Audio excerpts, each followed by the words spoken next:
அனைவருக்கும் வணக்கம். மீண்டும் உங்கள் அனைவரையும் தமிழர் கணியம் என்ற இந்த ஜோதிட சேனல் வாயிலாக சந்திப்பது மிக்க மகிழ்ச்சி. தொடர்ந்து நம்ம இப்போ 2025 அதாவது அடுத்த வருடம் ஏறக்குறைய மார்ச் இறுதியில் 28-29 காலகட்டங்களில் நடக்கவிருக்கிற சனிப்பெயர்ச்சி பற்றியான ஒரு பலன்களை முன்னோட்டமாக ஒரு 5-6 மாதங்களுக்கு முன்பாகவே பார்த்து கொண்டு வருகிறோம்.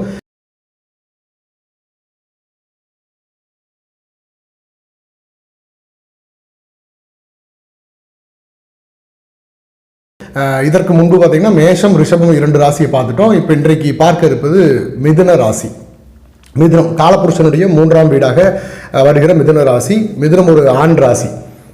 மிதுன ராசிக்கு இந்த நடக்கவிருக்கிற சனிப்பெயர்ச்சி எந்த மாதிரியான ஒரு அமைப்பை கொடுக்க போகிறது என்பதை பற்றி முழு காணொலியாக இன்றைக்கு பார்த்து விடுவோம்.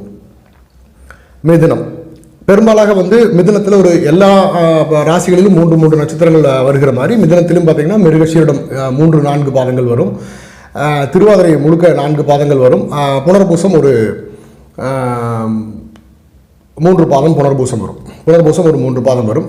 அப்படிப்பட்ட மிதுன ராசிக்கு அஷ்டமசனி அப்படிங்கிற ஒரு காலகட்டம் மிதுன ராசிக்கு 2021 வரை இருந்தது. போன சனிப்பெயர்ச்சி 2021 நடந்த சனிப்பெயர்ச்சி வரைக்கும் அஷ்டமசனியில் மிக கடினமான ஒரு பலன்களை அனுபவித்த மிதுன ராசிக்காரர்கள் அதன் பிறகாக தற்பொழுது நடந்து கொண்டிருக்கிற அமைப்பில் 9ஆம் இடத்தில் சனி பாக்கியம் என்று சொல்லப்படுகிற 9ஆம் இடத்தில் அதிர்ஷ்டத்தை குறிக்கக்கூடிய அதிர்ஷ்டம், தந்தை வழி சொத்துக்கள், எதிலையும் எந்த எடுத்த காரியத்திலும் 9ஆம் இடம் என்பது என்னன்னா பெரும் முயற்சி இல்லாமல் அதிர்ஷ்டத்தின் வாயிலாக, அதாவது சின்ன முயற்சியிலேயே உடனடியாக ஒரு பலனை அனுபவிக்கக்கூடிய ஒரு அமைப்பாக இருக்கிற 9ஆம் இடத்தில் இருந்த சனி பகவான் இனி 10ஆம் இடத்திற்கு நகர்கிறார். அப்போ இது என்ன மாதிரியான பலன்களை ஏற்படுத்தும்னு பார்த்துருவோம். இதுவரை 9ஆம் இடத்தில் இருந்து உங்களுக்கு அதிர்ஷ்டத்திற்கு குறை கொடுத்த சனி தற்பொழுது தொழில் ஸ்தானம் என்று சொல்லப்படுகிற கர்மஸ்தானம் என்று சொல்லப்படுகிற, அதாவது நீங்கள் எதை உபயோகித்தன ஒவ்வொருத்தரும் ஒவ்வொரு மாதிரியான தொழிலில் நாம் ஈடுபட்டு கொண்டிருக்கிற நிலையில் அந்த கர்மம் என்று எந்த கர்மத்தை செய்து நீங்கள் வாழ்கிறீர்கள் என்ற சொல்லக்கூடிய கர்மஸ்தானத்திற்கு பெயர்கிறார். இதுவரை உங்களுக்கு அதிர்ஷ்டத்தில் இருந்த தடை, தந்தை வழி சொத்துக்களில் இருந்த தடை, தந்தை வழி தொழில்களில் இருந்த தடை, தந்தை வழி வேலை, தந்தை அப்படின்னு முழுக்க அந்த தந்தையுடைய இடமாக குறிக்கப்படுகிற 9ஆம் இடமும் அதிர்ஷ்டம், பெரும்பாலான அதிர்ஷ்டத்தை அனுபவிக்கக்கூடிய அந்த 9ஆம் இடத்தில் வகித்து வந்த சனி தற்பொழுது 10ஆம் இடத்திற்கு நகர்ந்து வருகிற மார்ச் மாதம் முதல் உங்களுக்கு தொழில் செய்கிற நபர்களுக்கு, மிதுன ராசியில் பிறந்து பெரும்பாலும் தொழில் செய்கிற நபர்களுக்கு தொழிலில் ஒரு மந்த நிலையை ஏற்படுத்தக்கூடிய ஒரு அமைப்பாக வரும். வேலை செய்து கொண்டிருக்கிற நபர்களுக்கு வேலையில் இழுபறி சற்று அதிகமாக காணப்படும். எடுத்த காரியங்கள் உடனடியாக நடக்காமல், எடுத்த காரியத்தில் பெரிய அளவில் உடனடியாக நடக்காமல் சற்று மந்த நிலை ஏற்படும். ஆனால் இதற்கு முன்பு இருந்த அந்த 9ஆம் இடத்து சனியை காட்டிலும் இந்த 10ஆம் இடத்து சனி ஓரளவு நன்மையை செய்யக்கூடிய ஒரு இடம். அவரவர்களுடைய சுய ஜாதகத்தை பொறுத்து நடந்து கொண்டிருக்கிற தசா அமைப்புகளை பொறுத்தும் உங்களுடைய சுயஜாதக வலுவை பொறுத்தும் அப்படி பெயர்கிற இந்த 10ஆம் இடத்தில் பெயர்கிற சனி உங்களுடைய 3ஆம் பார்வையாக 12ஆம் இடத்தையும் தன்னுடைய 7ஆம் பார்வையாக 4ஆம் இடத்தையும் 10ஆம் பார்வையாக 7ஆம் இடத்தையும் பார்க்கிற ஒரு அமைப்பு. இப்போ இந்த 12, 7, 4 அப்படின்னு குறிக்கிற இடம் எந்த மாதிரியான இடம்னா, 4 என்பது உங்களுடைய கல்வியை குறிக்கிற வீடு, மனை, வாகனம், தாய் சார்ந்த அந்த அமைப்புகளை குறிக்கிற ஒரு அமைப்பு. இதில் சற்று குழப்பமான ஒரு நிலை, தாயினுடைய நிலையில் சற்று மந்தமான ஒரு நிலை. புதிதாக வீடு கட்ட நினைப்பவர்களுக்கு போதிய நேரத்தில், சரியான நேரத்தில் இப்போ நீங்கள் ஹவுசிங் லோன்லாம் போடுறீங்க இல்லைங்க, அந்த ஹவுசிங் லோன் சரியாக ஒரு அமையாமல் ஒரு நிலை ஏற்படும். அல்லது ஏதாவது ஒரு பூர்வீக சொத்தை விற்றுவிட்டு வீடு கட்டுகிற நிலையில் அந்த பூர்வீக சொத்து விற்பதில் சில இழுவரிகள், அதை உங்களுக்கு தெரியும் நினைக்கிறேங்க, அது விற்று தொகை உங்களுக்கு கைக்கு வர்றதுக்கான சில இழுபறியான சூழல்கள் ஏற்படும். இப்படி 4ஆம் இடத்தையும் 7ஆம் இடத்தையும் 12ஆம் இடத்தையும் சற்று பாதிக்கக்கூடிய அமைப்பில் சனி வருகிறார். இனி எந்தெந்த வயதிற்கு எந்தெந்த மாதிரியான அமைப்புகளை கொடுப்பார் சனி பகவான் என்பதை பற்றி மிதுன ராசிக்கு பார்த்து விடுவோம்.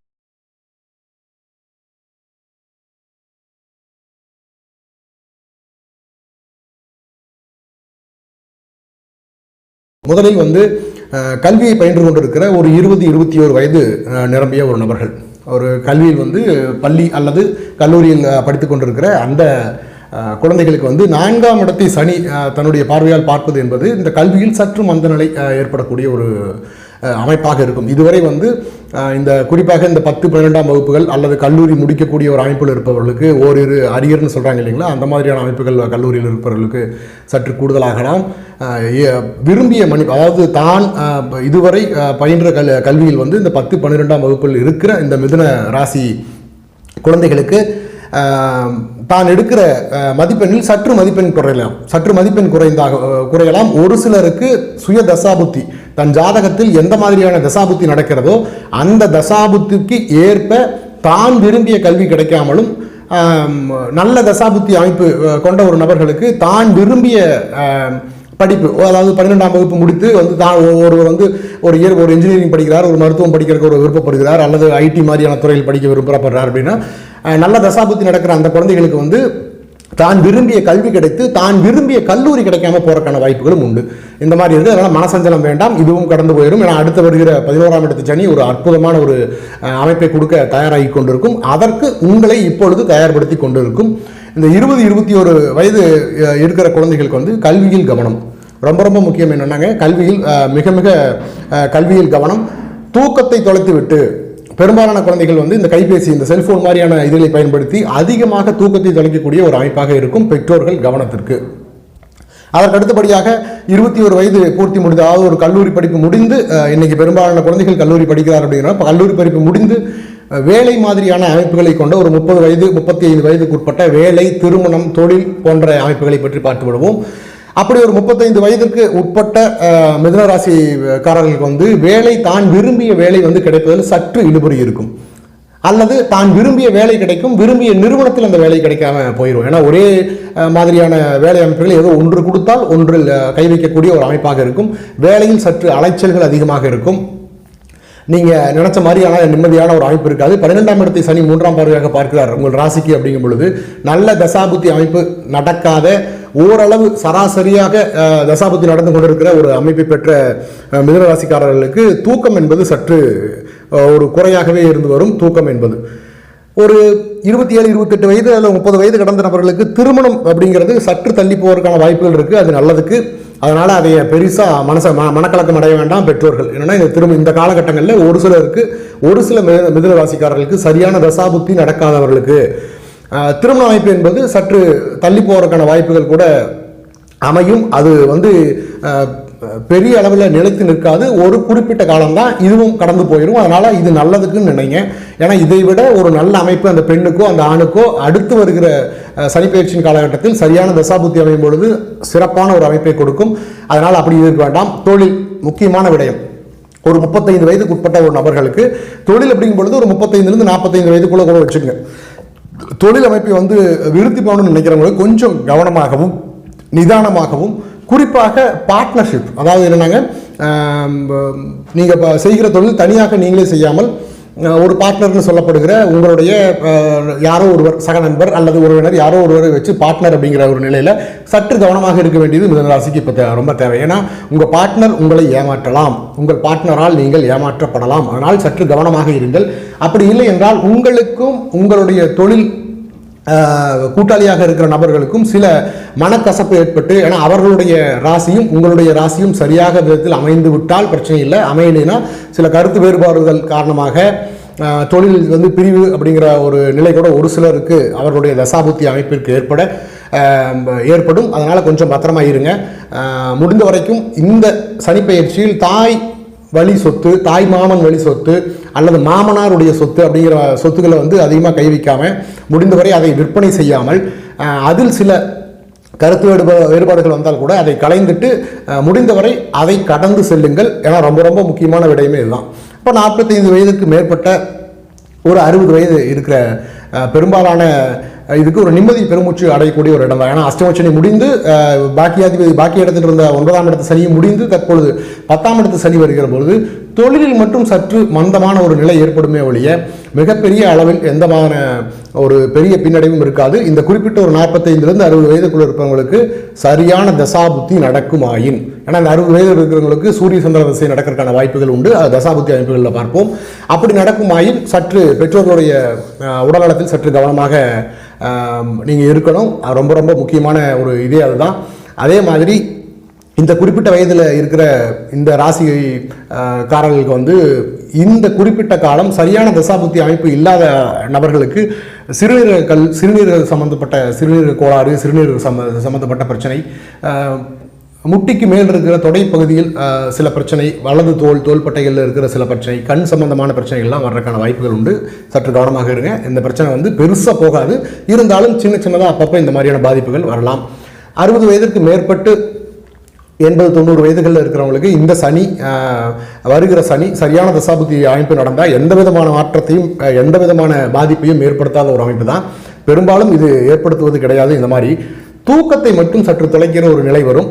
அது மட்டும் கொஞ்சம் சரியான நேரத்தில் வந்து பார்த்துட்டு இருக்கிறது ரொம்ப ரொம்ப ரொம்ப நல்லது.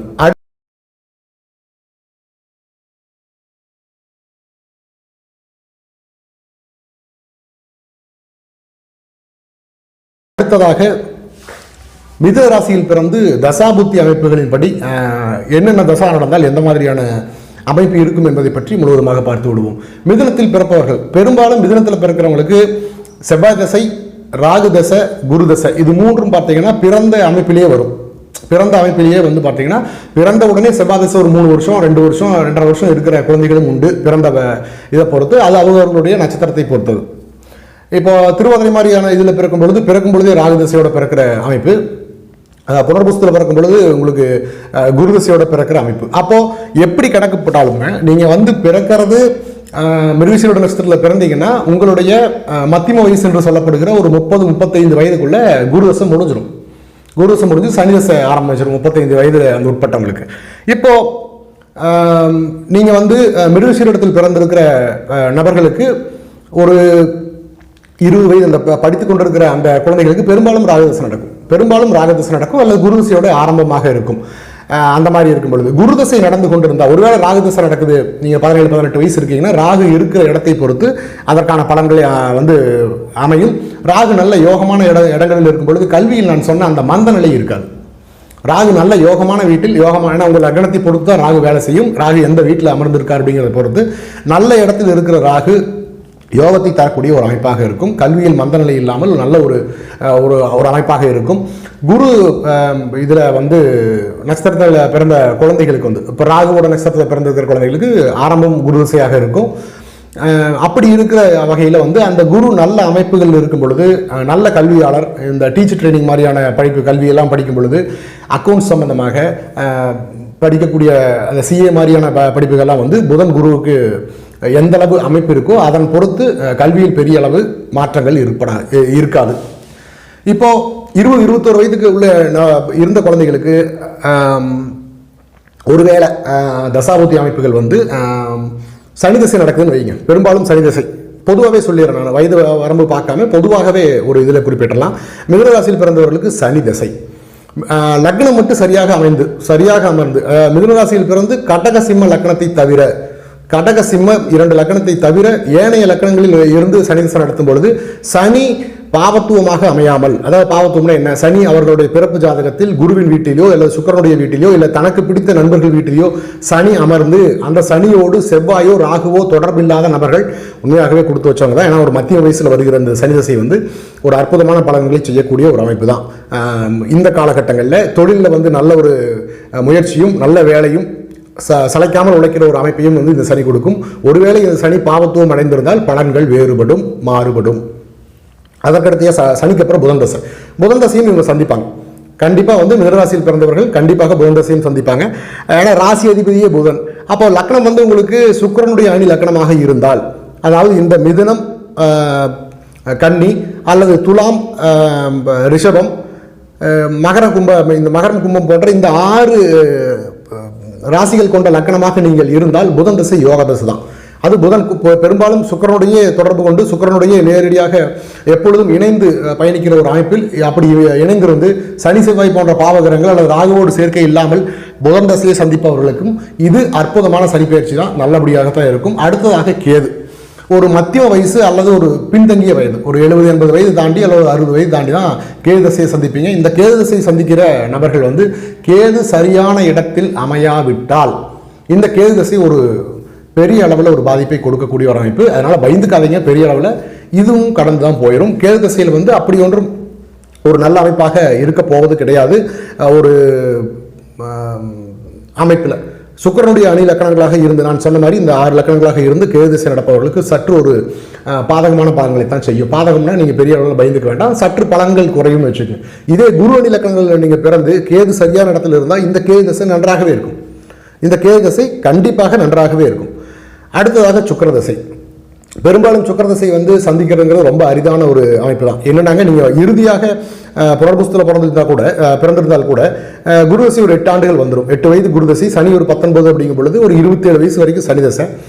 அதன் பிறகு பார்த்தீங்கன்னா ஒரு 44 வயது வரைக்கும் புதன் தசை நடக்கும். 51 வயசு வரைக்கும் கேது தசை போயிடும். அது இறுதியில் பிறந்தவர்களுக்கு. அப்போ 50 வயதுகளுக்கு மேலே தான். செவ்வாயோட நட்சத்திரத்தில் ஆன நட்சத்திரமான மிருகசீரிடத்தில் பிறந்தவர்களுக்கு இன்னும் கூடுதல். இன்னும் பார்த்தீங்கன்னா அவங்களோட சந்திக்காமல் போகக்கூட வாய்ப்பு உண்டு சுக்கிர தசை. அப்படி சுக்கிர தசை வருகிற நபர்கள், சுக்கிரனுடைய அணி லக்கணத்தை கொண்ட நபர்களுக்கு சுக்கிர தசை நல்ல ஒரு நன்மையான ஒரு அமைப்பை தான் கொடுக்கும். அதில் ஒன்றும் பிரச்சனை இல்லை. அதற்கடுத்து வருகிற சூரிய சந்திர தசைகள் வந்து பெரும்பாலும் இந்த ராசியில் பிறந்தவர்களுக்கு வரவே வராது. சூரிய சந்திர தசை, சுக்கிர தசை, இந்த மூன்றுமே வந்து பெரும்பாலான நபர்களுக்கு வராது. சூரிய சந்திர தசை வரவே வராது. இந்த மிதுனராசியில் பிறந்தவர்களுக்கு சூரிய தசையும் சந்திர தசையும் நடக்க வாய்ப்பே கிடையாது, நடக்கவே நடக்காது. ஏன்னா அவர்களெல்லாம் 100 வயது கடந்த நபர்கள். 100 கிட்டத்தட்ட 104 105 வயதில் தான் தோராயமாக வரக்கூடிய ஒரு அமைப்பு. அந்த மாதிரி ஒரு அமைப்பு செவ்வாயோட நட்சத்திரமான மிருகசீரிடத்தில் பிறந்தவங்களுக்கு வாய்ப்பே கிடையாது, வர்றதுக்கான வாய்ப்பு. குருவோட இதில் பிறக்கும் பொழுது கூட உங்களுக்கு 80-85 வயசு அந்த கிட்டத்தட்ட அந்த இதுக்கு வயதுக்கு மேலே தான் சூரிய சந்திர தசை வரும். அந்த வயதுக்கு மேலே வருகிற சூரிய சந்திர தசையில் இந்த குறிப்பிட்ட ராசிக்கு ஒன்றும் பெரிய பாதிப்பு ஏற்பட போவதில்லை. பொதுவாக இந்த ராசிக்காக சொல்ல வேண்டிய சில கருத்துக்கள். பொதுவாக மிதுன ராசிக்கு எந்த வயதும் இல்லாமல் பொதுவாக இந்த மிதுன ராசிக்கு சொல்ல வேண்டிய விஷயங்கள் என்னன்னாங்க, முயற்சிகள் கொஞ்சம் கடுமையாக எடுக்கணும். நீங்கள் எந்த விடயங்கள் எடுத்தால், அது கல்வியாக இருந்தாலும், தொழிலாக இருந்தாலும், வியாபாரமாக இருந்தாலும், அல்லது வேலையாக இருந்தாலும், திருமணமாக இருந்தாலும், திருமணத்திற்கு பின்பு கிடைக்கக்கூடிய குழந்தை பாக்கியம் என்று சொல்லப்படுகிற அந்த நிகழ்வாக இருந்தாலும், உடல் உபாதைகள் சொல்லப்படுகிற சிறு சிறு நோய்களாக இருந்தாலும், எந்த விஷயத்தையும் ஆரம்பத்திலேயே கண்டறிஞ்சு உடனடியாக அதற்கான முயற்சிகள் எடுக்க ஆரம்பிங்க. ஓரிரு முயற்சிகள் தாண்டி முயற்சிகள் கொஞ்சம் சிரமப்பட்டு தான் அதற்கான பலன்கள் வந்து நீங்கள் அனுபவிக்க முடியும். ஆனால் இந்த 10ஆம் இடத்து சனி பகவான் உங்களுடைய தொழில் வேலைகளை மட்டும் அதிகமாக பாதித்து ஏனைய அளவில் பெரிய பாதிப்புகளை ஏற்படுத்த மாட்டார் அப்படிங்கிறத ரொம்ப ரொம்ப ரொம்ப முக்கியமானதுங்க. படிக்கிற குழந்தைகளுக்கு கல்வியில் மட்டும் சற்று மந்த நிலை ஏற்படுத்தும். அது பயந்துக்கிற அளவுக்கு அடுத்தடுத்து வருகிற ஒரு சில ராசிகள் அளவுக்கு இந்த சனிப்பெயர்ச்சி வந்து மிதுனத்திற்கு ஒன்றும் செய்யாது. இதுவரை நீங்கள் ஒரு 5-6 ஆண்டு காலமாக அனுபவித்து வந்த சில தொல்லைகள் வந்து இருக்காது. நிம்மதி பெருமூச்சு விடக்கூடிய ஒரு அமைப்பு தான். ஜென்ம குருவாக அடுத்த ஆண்டு வந்து குரு ஜென்ம ராசிக்கே வருகிற ஒரு அமைப்பு அருமையான அமைப்பு தான். ஜென்ம குரு வந்து ஒன்றும் தவறு செய்து விட போவதில்லை. ஏன்னால் குரு அங்கிருந்து 5, 7, 9ஆம் இடங்களை உங்கள் ராசிக்கு பார்வையிட்டு உங்கள் லக்கணத்தின் அடிப்படையில் நல்ல தசாபுத்திகளும் நடக்கும் பொழுது ஒரு அருமையான பொற்காலமாக அந்த குரு பயிற்சி ஒரு ஆண்டுகள் அமையப் போகிற ஒரு அமைப்பாகத்தான் இருக்க போகுது. அதனால் அதிலிருந்து நீங்கள் ஒன்றும் பெரிய அளவில் பாதிப்பு என்பது இந்த சனி பயிற்சியில் இருக்க போவது கிடையாது.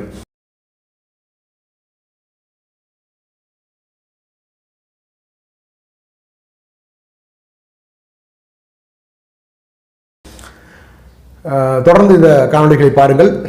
உங்களுக்கு காணொலி பிடிச்சிருந்தா ஒரு லைக் மட்டும் போட்டு போங்க, லைக் பண்ண மறக்காதீங்க.